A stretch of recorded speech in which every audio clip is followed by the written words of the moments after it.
The lights inside the America's Got Talent theater glowed softly, almost like candles floating in the air. The audience murmured quietly, waiting for the next performer to walk on stage. It was one of those warm evenings when anticipation filled the room like a gentle fog, wrapping around everyone and making each breath feel a little slower, a little deeper. Even the judges seemed calmer than usual. Simon Cowell leaned back in his chair, arms crossed, his expression unreadable.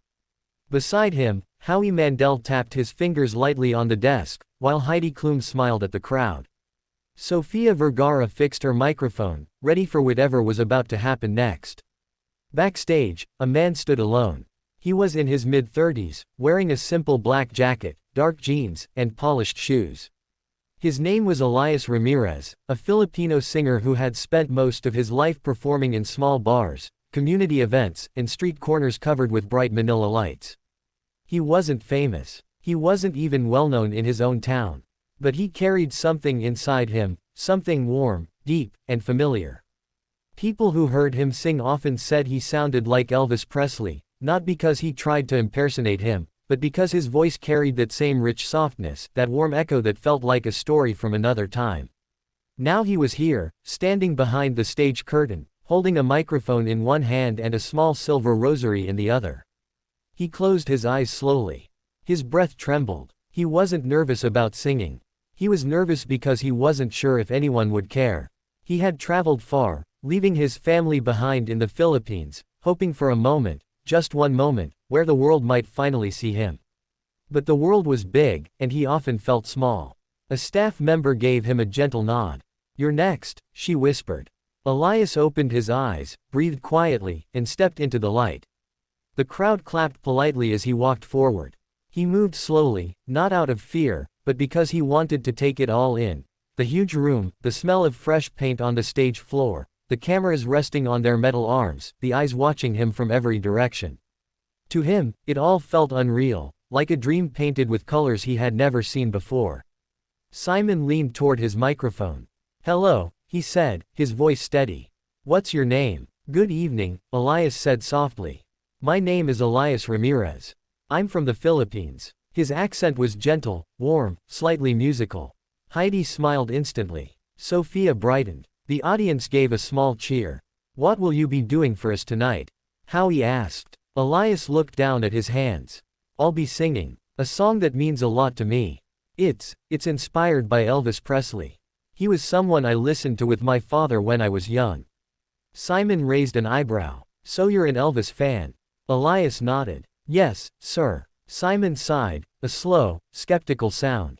"You know, we've had many Elvis tribute acts on this show. It's not easy to stand out." Elias bowed his head slightly. "I understand, but I hope you will allow me to try." The room fell quiet. Heidi leaned in. "We're ready when you are." Elias closed his eyes for a moment and brought the microphone close to his lips. The first notes of the music began, low and calm. The melody floated through the room like a soft breeze. And then, with a steady breath, he began to sing. His voice rose gently, smooth, deep, warm, and echoing like a memory. It didn't sound forced. It didn't sound like he was copying someone. Instead, it sounded like he was telling a quiet story that had lived inside him for years. Each word felt soft and honest, drifting through the room with a slow, peaceful rhythm. The audience leaned forward in their seats.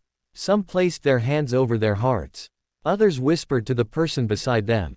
It wasn't loud. It wasn't flashy. But it was real. Simon Cowell's eyes widened almost instantly. He sat up straight, not blinking, watching Elias with a surprising intensity. For a man known for his strong opinions and sharp comments, he suddenly looked fragile, almost emotional. Elias continued singing, his voice carrying a deep tenderness that spread through the theater like a warm glow. His tone shifted from low to higher, from soft to steady, touching something gentle inside the room. His eyes remained focused on nothing in particular. He wasn't performing for the cameras. He wasn't performing for fame. He was simply sharing something from his heart. The sound of his voice wrapped around the judges like a soft blanket. Heidi pressed her hand to her chest, her eyes glassy. Sophia whispered, "Oh my God," under her breath. Howie stopped tapping his fingers and grew still. As the song reached its middle, something changed. Elias stepped back slightly, drawing a long breath, and then his voice lifted, richer, brighter, almost glowing. The transition was so natural, so effortless, that the audience gasped. It was like watching a quiet river suddenly open into a wide ocean, calm yet powerful. Simon's jaw tightened. His eyes glistened. He blinked quickly, trying to hide it, but the cameras caught everything. A small tear formed at the corner of his eye and fell before he could wipe it away. The audience noticed. A soft wave of emotion spread like ripples in water. Elias didn't see this. His eyes were closed, and he sang as if he were standing alone under a night sky, whispering his heart to the stars. He remembered singing this very song beside his father during warm summer nights in Manila, his father's tired hands resting on an old guitar. His father wasn't here anymore. And Elias carried that weight, letting it pour gently into every word. When the final note came, he held it just long enough for everyone to feel the softness of it. Then he lowered the microphone slowly, his breath trembling. The audience remained silent for a moment, completely still. It was the kind of silence that meant something deep had been touched. Then the room exploded into applause. People stood up, clapping loudly, cheering, shouting his name even though they had just learned it. Some wiped their eyes. Others held their phones high to capture the moment. The energy rushing through the theater felt bright and powerful, like sunlight bursting through clouds. Elias looked overwhelmed. He placed a hand on his chest and bowed his head, whispering, "Salamat po," a quiet thank you. How he spoke first. "Elias, that was beautiful." It wasn't just singing. It was emotion. It was storytelling. It was honest. Heidi nodded eagerly. "You touched all of us. You made the room feel warm. I felt like I was listening to someone who truly loves what he does." Sophia added, "You sang from your heart. That is the most powerful thing a performer can do." The audience cheered again, but everyone waited for Simon. Simon breathed slowly, still emotional. He took a moment before speaking. "Elias," he said quietly, his voice softer than usual, "I don't cry. I don't. But what you did just now, it wasn't an imitation.